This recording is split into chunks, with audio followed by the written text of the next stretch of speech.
me phone tare maso ho be 3 hours ya kasa free night calls ye wo mu yi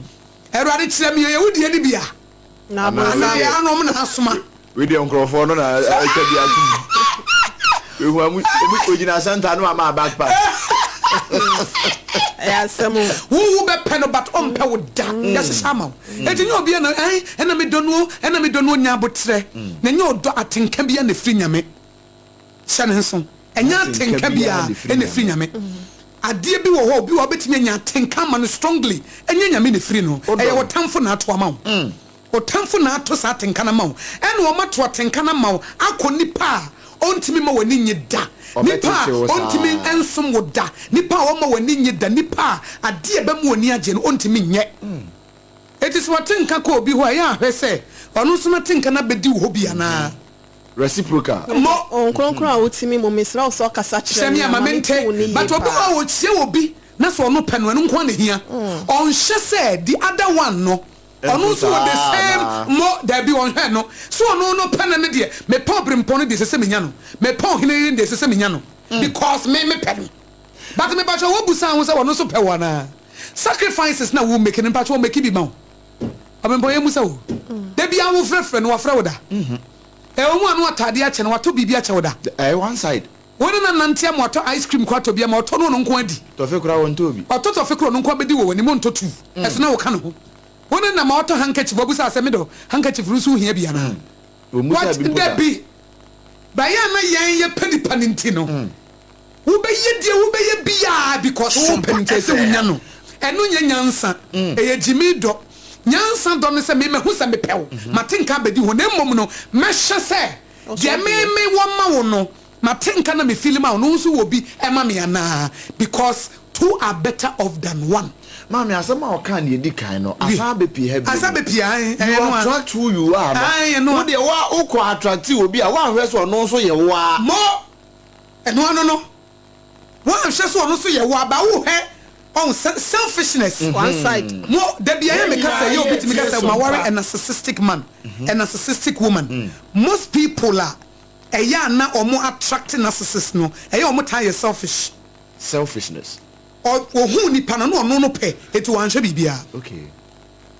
who so no pe no odono no ne dono hu hia no esen so be hwede ni pana de ba no eti no be na married to a narcissistic man I'm married to a narcissistic woman dey na ma wo settle down for a narcissist na dey bibi who ye na ko atenka na ko no ana benefit bia obenya who idolize nipa no ana who idolize marriage no eti ho aba na wucha no ne ewuguo no no na wucha anya de ehia ansa na waye de fata odinka akoye de fata no ansa me wa de ehia wo se wo hwe nipa ne ye na wo fifi ni mu ehu de ewo mu no wanye no mo eti eba so obi bekasa akosua de wo kan nyina me amiti ewo because there bia kasa we obi sta akosua de wo kan nyina me den ai Yesu Kristo nkwa na timi redeem eti unu de edi kan se obekọ nyame na ase wakọ kanja odumfo no yomobrohumfo we de me yamatinka me nyame me yamatinka me nyame na babia meduru de wa amoa me a mafom eye repentance de edi ye kọ nyame ho a enye rade ena be ma ware ni ena oba ma wori kon no tum enye nyame na de na ma wo wa na akọfa wa de na ade ne bae eti se kọ Erade we dey wadarumo Obama FM about the sefo mini the prodigal son the prodigal daughter ampa edu time me be ware no matenka na ye menyame because wo gira watenka so na wo choose etu watenka ye unyame but wa can so say don't lean on your own understanding terade but makoto mu awie ba mate se wo ye nyame a wo ye nyame hu nipa mobo wo ye nyame a de apotete ase no fa ye ne yie mini me kunu me ne mayira ware yi brem ne be ye ne yie mai obeba so Yedi a wo brasia repentance na eba enya accusation afina ena me kura ye say ena me yira ye say come no tum ne ko bra wo ho ase ne ko sere bone fache odumfo fache me o mafom ampa be man de me hia no because me busa wa na me boa oba ni me hia me because me busa wa na me boa me di wanim ba se di yakai o kwa tre fu nyame di yakai o sa go mo mi di wa shi o bro po u kwada but mami di yakai o kwa tre fu nyame di yakai na tre kwa wasam no wasemno ye oja wasemno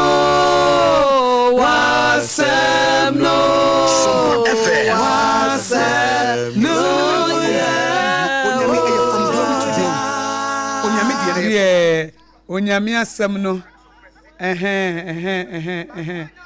ebraso wie ebraso se yede mobrasem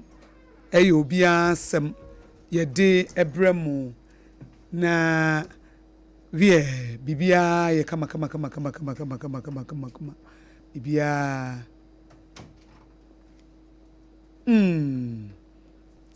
okay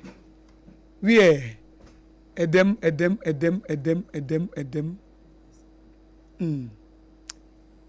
ebrana so yenyina ye tie sompa mo eno anu no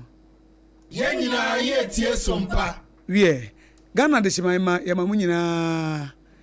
munyina ha biem ebran so se yede mobransem ye obi ansem dwumadie no yede ebremu na sede da ye no wukuada ene yede tam heba bedin komo eno mo bedin komo ewia na yede dia ka nyina ato so na wonim se time heba mixture duro no malawi duro papa sabre ye nkoda iko secondary school yi sa duro no a na obi ato e dia ma ne ba because o mokwa wakoda bi wa ne first time tontom kan no anu oda ho no afa ne se obefre ne ma me saa na me yario eti mama yenkona yenkodi nkomo kama pa obapa me mo akwa ba o na bibia boko de za o mic na green kama yo eja time de edu kwada mo besra yi Dr. Tafrija ne ho ye time hh mixture ho ye time heba mixture ho ye ebia na we ni first time a obi tie o time heba mixture do na ye dro ben Pachomeda wasi papa na mechia metie phone na esanse time heba mixture e yedun wanwaso a eboa eti malaria fever bia se na honam ya nso ase efini pedue nim sina chokronkron no eka se yende edua no aba na efa na ha no ensa ya we nti na irade dinim de adom doctor da yedun wanwaso ya tuni din se time heba mixture ejo we nkwa na ye edua eboa eti honam ya ase na sanso aboa eti malaria bia se ewo nipedue nim ama nipedua no nso enya ne ntoma pa efra yenji doctor number no so hia nchechemu bi anasa asembisa doctor ebeyi ano ede ama okama doctor number no eye 0244 417 669 0244 417 669 time heba mixture eye bibiduro krojin ayede ahama ene yede aye enunti no yede ne de dance kra esanse enyanyo enunti akola tuminum opening so etumi enum edrebi na kaination so akola wedi finhia edumienu elkonkwa ena obetumi anom time heba mixture edrebi oba penfo oba te oma akola no fo entumi enum edrebi na nse weda ne ede ne ho abaye panti se onya time heba mixture ebeboa ama honam na etutu anase honam na eye oya no ebetu ase intentem kraso ede ama anapa obe sore na honam eye dedende ebedu enum na awate egu so na wodi ntuma ekuru hu ntumi nya wo ho hwe mekanfu edre ede ama esanse obi benya wa na efi yare amo ankwa mani na yare enu nti ne yedwene ho enu nti dani de ni na yedi time heba mehya ho adanse edema e wo sompa 106.5 FM so ti se na ewie utie bilia na kono kopet time heba mehya edwe binom esanse ebeboa ama ya obi a wo nipedue mu ebetu ase intentem kraso ede ama afen so enum atu na wontumi endidi a mekanfu edwe ede ama esanse obetumi edidi anunum bi ahyehye kama ayede enti mekanfu edwe ede ama Bora pharmacy shop mo kwa so per time heba mixture ope emre na ebo nsa no ti enu na wope na se nkofo ayebi abegudwaman so wachiro ho TYM se hu enu enye no na yedi hu adanse no de yedi hu adanse ede ama no eye TIM yesi malaria beda ne ziba ewo so no ebetu ase intentem kraso ede ama afen so yema me moton ade o mbesore no mkotodwo musisi obefidwa so aba no na wabre ne hunam ni na eye ne ya mekanfo edre e de ama se konokope time heba mixture eto ebeboa ama honam ya obi a onemu no ebetu ase intentem kraso e de ama afesu ye mofra na wo suku no mekanfo edre e de ama se abatan empe bi nhye wo bag mu emom afesu se wo visit na won pe bi emfa nhye wo bag mu fa nkoma wo ma no time heba mixture kwa na ebeboa ama oba na tumi esuade a onte obre kram afi busumi da yenim a de betwa kwa afifufrom so benya pomodempa etumi de twa afi akwa afifufro da yenim dia na eye time herbal mixture edro no eye time yesi male ye bada ne ziba ewo so no ebetu ase intentem kraso e de ama enti BORHA pharmacy shop mo kwa also per time herbal mixture emre na eba onsa no yesi male ye bada ne ziba ewo so no ebetu ase intentem kraso e de ama Ghana for age atuma SOMPA fonse age atuma enunti ye ba 15 solid years ni enunti ye frɛ dunsu ye sre abrefo esanse o ha na wakon a enko no time herbal mixture e de emre ebetu ha no so ama so wanya wontoma pa e de efra Dr. Wie no science e de edon waso ebeboa esiesie imane emberma ye fichikro obebi wo obu ni sa obeti obesu so enunti no de biada ye de ne ye calendar ma ohun se bosome aso time mixture ne capsule sadaromenti ababe boye ama oya obi yeti ase bra ye bu ye fichiremu ni na etu ase kama edi ama enti mekanfu edre edi ama se konokope bitonom oya na wote no ebetu ase intentem kraso edi ama afen so obebi obu ni sewi na sufin ene nkaboni bi efri na se eba se onya time mixture ne capsule sa ebeboa ama sanka na eba ni na ebetu ase intentem kraso edi ama afen so obi wono ma odunso na ne bema mu ehihye no odunso na edunso ne eba sinesine nketenkete eye na ya mekanfu edre edi ama junso mu ya obi a wote abra wodunso bia ebetu ase intentem kraso edi ama enti BORHA pharmacy shop mu uko also per time mixture ene capsules ebeboa ama junso mu ya onina ebetu ase intentem kraso edi ama afen so esan so ebo ama general bo bi no esiso esan se esa moje mu yare na esan so epie ama ahye yare bia woni peduanim ase edi ama afen so obi wono mana ni moja ni entumi endi efusani ye so onya time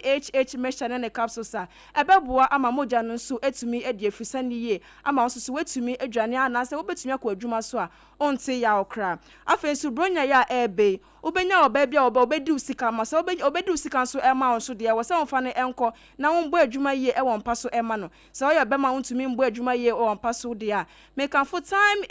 mixture ne capsules e de ama ebeboa ama wonso wetumi abo adwuma ye a onte mra na se yembe fro Mr 2 minutes man time mixture ne capsules adaromenti no yentina ho ema yemfre Mr 2 minutes man biom enti konokope edre bi eto ebeboa ama wetumi abo adwuma ye wonpa so papa afeden de na mekase bronya ebe se ukoche wodofo ade bia fa time herbal mixture anase time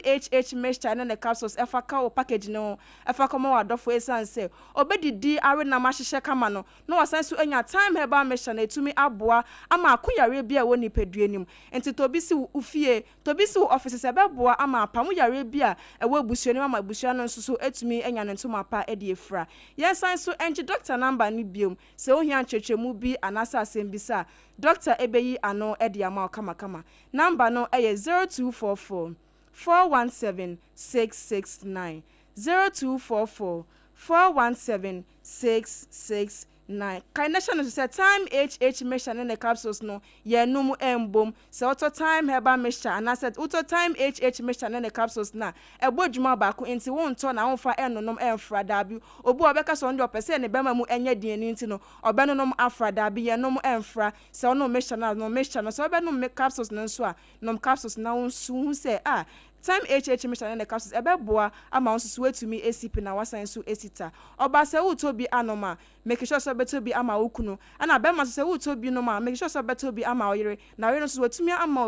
watumi aka se mi yire ana se mira wa ya de papa esan se wetumi ato edu papa e de ama me ama edroi bo me ho ba na se esa me yare pa enu nti na me di ho adanse e de ma esan se ya gi atuma Ghana fo agi atuma FDA fo so di wom stamp esi so se panyan de na de se edro ni de wanwa so e ba akopɛ inti America na copper pharmacy shop uko also per time herbal mixture edro no time yase male yebada ne ziba ewo so no ebetu ase intentem kraso e de ama ebre no ayabi inti edi besia na ase na yebesha so yesanji doctor number no ebiom se ohia nchechemu bi anasa asembisa Dr. Ebeyi ano e de ama kama number no 0244 417 669 0244 417 669. So pedudo etua Kokanshi Drug Lane, House of Drugs, Rejoice and Afin so tinated. Time herbal mixture. Yasi Malaya bedani ziba ewo sono. Ebetu ase intentem kraso ediama.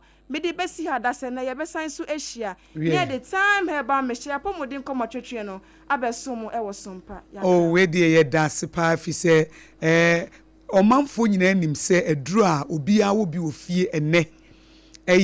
time herbal mixture duru no. Nanu nkoda bi school yo mu koye no a batan bi a wanto bi ama ne babia nurse ono ano opesa akoda na fene se wo yare malaria dro die ena ebibrem hanso yare a ekuye pa ya malaria etie ye dro se wo bia ho ena masade na time hh mixture so ba beka ho a eno nso de tatahwe eno de kese manyare kra na wanonom na aboa adwun so yie kama fa Dr. Taf Ebo me bu mi sa na meti ya opa pa we na mama me do ni bi na me no me ankasa me hu se ansisa niema sane kama me nti ya obia bio fa Dr. Taf ja number ne sa to dwa bi number no 0244 417 669 0244